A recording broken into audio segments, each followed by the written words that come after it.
welcome back to Hot Flash Mama Podcast. Today's show, I want to open your eyes about what symptoms are, and when there is an absence of symptoms, it doesn't necessarily mean that things aren't still happening in the body. One of the things that I hear all the time is that, oh gosh, I had a hysterectomy when I was 30 and I haven't had any symptoms in 20 years, so I'm not worried about it. Or I've heard something like, I've been in menopause so long, I don't have any symptoms, so I don't need to do anything about it. Well, guys, once you start having premenopausal or menopausal, perimenopausal symptoms, once you start that, once they go away, it doesn't mean that your body's still not accelerating the aging process. Once we stop that hormone production, our body really accelerates aging. You may think, well, there's nothing I can do about it. But guess what? That's what my show is all about. I am all about anti-aging.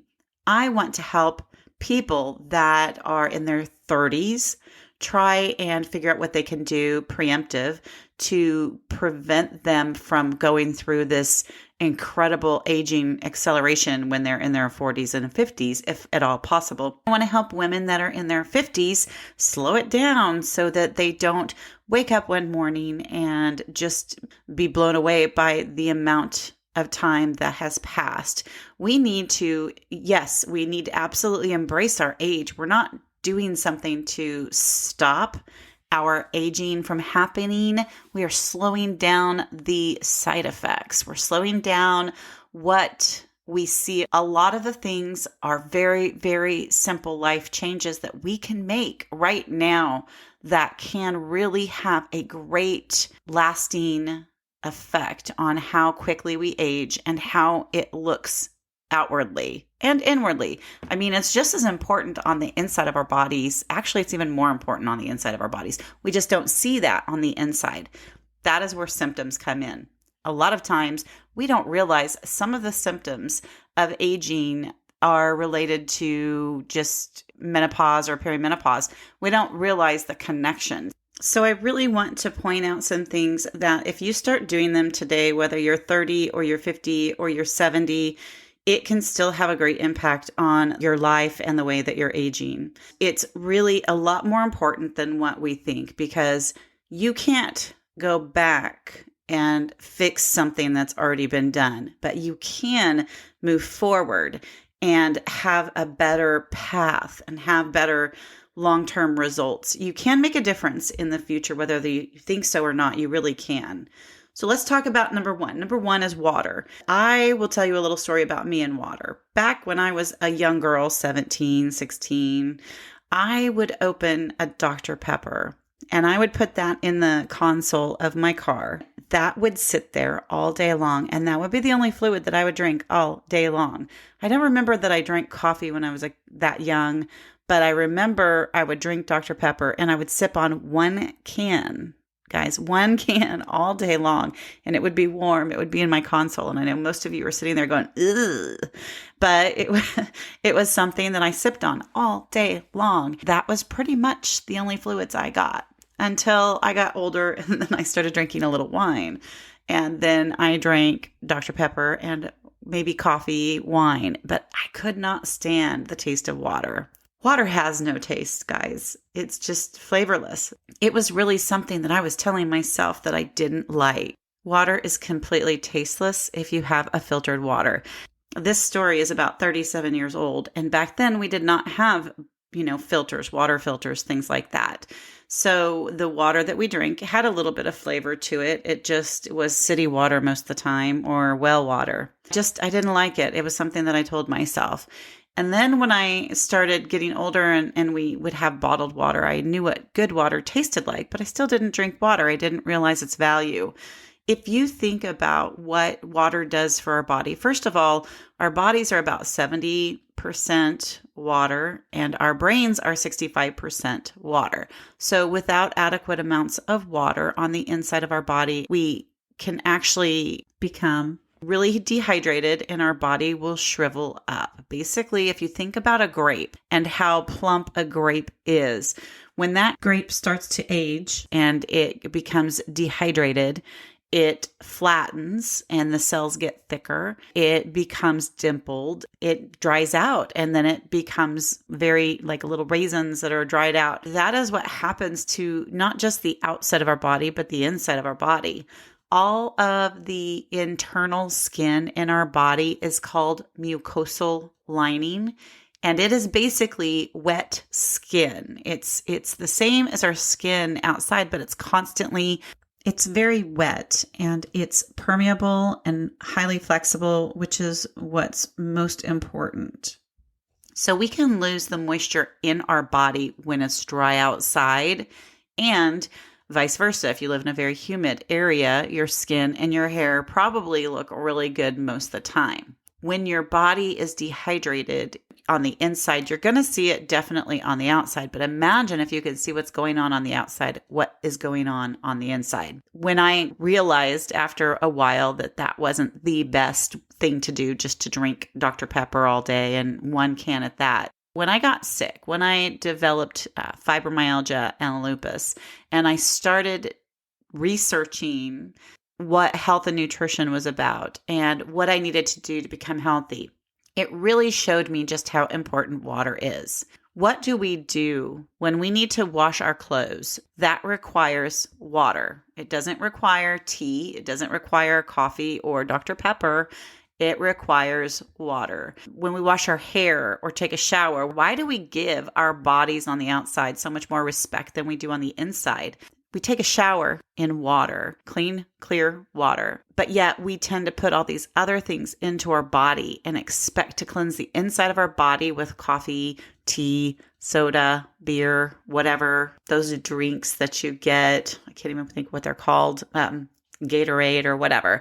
We need pure, clean water in order to flush out things and impurities from our bodies on the inside, and also to keep it moist, like that internal skin, that mucosal lining. We're going to talk about a few symptoms just to let you know what to look for when you're dehydrated. Number one, you might have allergies. You're pretty prone to allergies when you're dehydrated. Constipation is another sign that you may be dehydrated. It's actually the number one reason for constipation. There are other things, and if you have that and you struggle with it and you've tried drinking more water, you might want to go back and listen to my episode number 2 that is talking about how everybody poops, because everybody should be pooping. And if you're not pooping every day, that is a big, huge problem. It's almost as if you are putting the trash in the garage and then never taking it out. And that trash can get smelly and gross and nasty, and that is the inside of your body. So get that out of your system, get it out of your garage. So if you struggle with that, please go and listen to that podcast because it's super helpful. So we talked about allergies. We're also going to talk about itchy and dry skin, dry eyes. Those things are all going to be symptoms of course, dehydration. So the reason why allergies and constipation can be related to that dehydration. If you think about what do you do when you have something in your eye either twitches or it waters, right? What do you do if you have something up in your nasal passage? Allergies, for example, you either sneeze or your nose runs. And those are the two things that our body does to try to get rid of things. Usually, initially, it'll start to kind of try to flush it out or spit it out. Basically trying to force it out, which is what it does when we sneeze, cough, blink our eyes, or if you have diarrhea, that is the colon trying to force things out aggressively. It's always trying to get rid of the foreign object that is causing the irritation. If you really think about it, it makes sense. If you're not drinking enough water, if you're not hydrated, that mucosal lining, which is supposed to be moist all the time and very slimy, basically, because it's hydrated, things are supposed to not stick to it. When you're dehydrated, it becomes sticky instead of moist and slimy, and it will actually allow things to stick to it. So your body has to kick into gear, start producing more fluids, or start aggressively trying to eliminate these things, whether it's your lungs, your throat, the colon, your eyes, the nasal passage or sinus area. These are all responses that your body is trying to get rid of foreign objects, but it's dehydrated, so it's having a difficult time. If you drink a lot of water and you're not seeing the benefits that I'm speaking about, you're not seeing relief in the dry, itchy skin or the allergies, try adding in a very good high quality fish oil. I've listed one in the description that is really, really good, but that helps the water not evaporate as quickly. Oil and water, it can actually help the water stay in the system and retain it better and longer. That is something that I just feel is incredibly important to add in when you're drinking, especially if you drink a lot of water, but you're not seeing the results that you're wanting to see. I know I spent a lot of time on this, but I really want to drive home the importance of water and anti-aging. Actually, water and just having a healthy body at any age. The guide for drinking water is half your body weight in ounces of water. So what that means is if you weighed 150 pounds, you're going to be consuming about 75 ounces of pure clean water every day in order to maintain your health. Now, if you're wanting to lose weight, let's say you weigh way more than you want to weigh. For about every 10 pounds that you want to lose, we're supposed to increase that 4 to 8 ounces. Now, these are rules and guidelines that are out there by doctors and naturopaths and dietitians. Everybody has a different opinion, but the thing I like about this is that a 300-pound person shouldn't be drinking 8 to 10 glasses of water a day, and a 150-pound person shouldn't be drinking that same amount. I mean, if you weigh more, you're going to need more water. That's just all there is to it. I do intermittent fasting, and I'm actually going to be talking about weight loss on my next show, so you guys really need to tune into that. I am somebody that has struggled with weight loss my entire life, but I will tell you that I have been intermittent fasting for about a year and a half. I absolutely love it.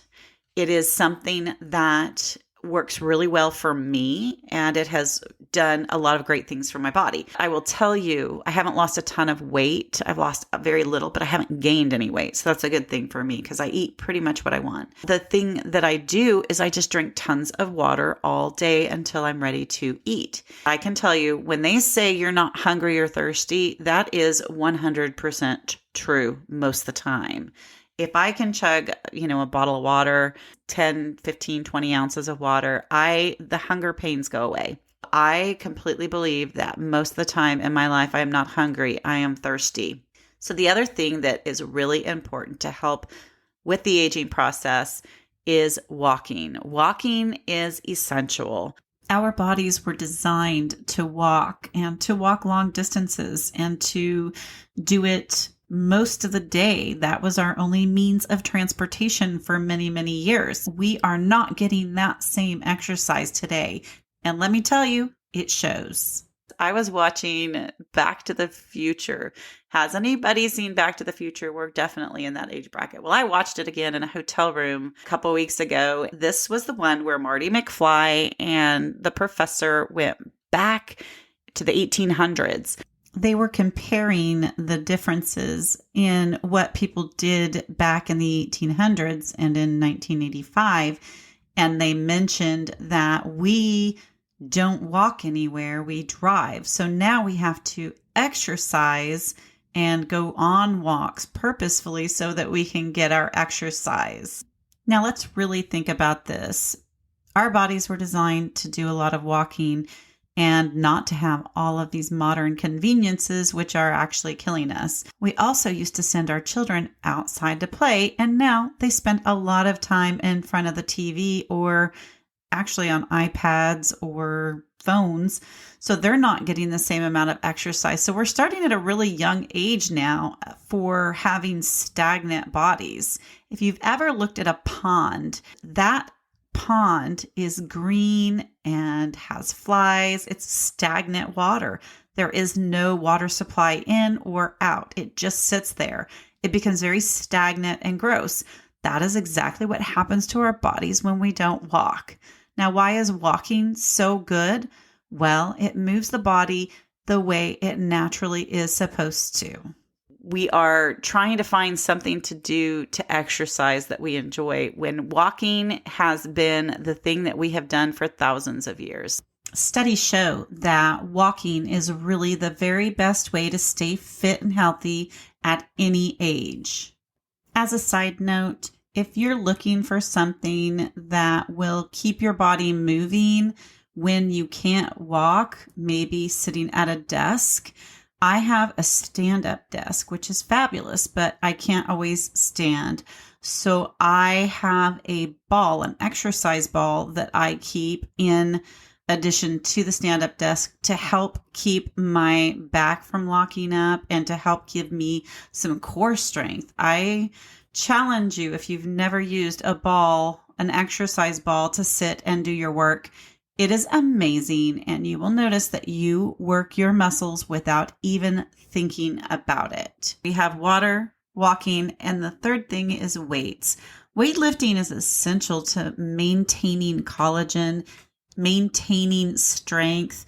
It is going to be really important in your later years if you have done any weightlifting. And when I say weightlifting, I do not mean big, huge Ironman type things. I'm talking just weight-bearing exercises. You can use your own body strength.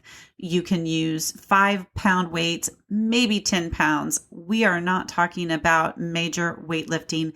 We are talking about just enough to help the muscles stay healthy, stay flexible, and stay strong. These things are so important as we get older. That is one of the first things we lose, muscle mass. I personally keep a set of 5-pound weights at my desk. If I'm on a Zoom call or I am doing something that does not require me to really take notes or participate, I will start doing a little bit of arm weights. Being on the exercise ball, I can tell you, has been incredible for my core strength and for my legs. I can feel some days that my calves have had that little extra workout. Just because the symptoms are gone, like the hot flashes and the night sweats, especially if you had a surgical menopause or a medically induced menopause, just because those symptoms are gone, it does not mean that you need to stop doing things to prevent the aging process. On next week's show, we are going to talk about intermittent fasting, red light therapy, some weight loss ideas and tips and tricks. So I hope you tune in. Again, if you find any value in this podcast, please rate, review, and share it with your friends. Thank you so much for tuning in, and we will see you next week on the Hot Flash Mama podcast.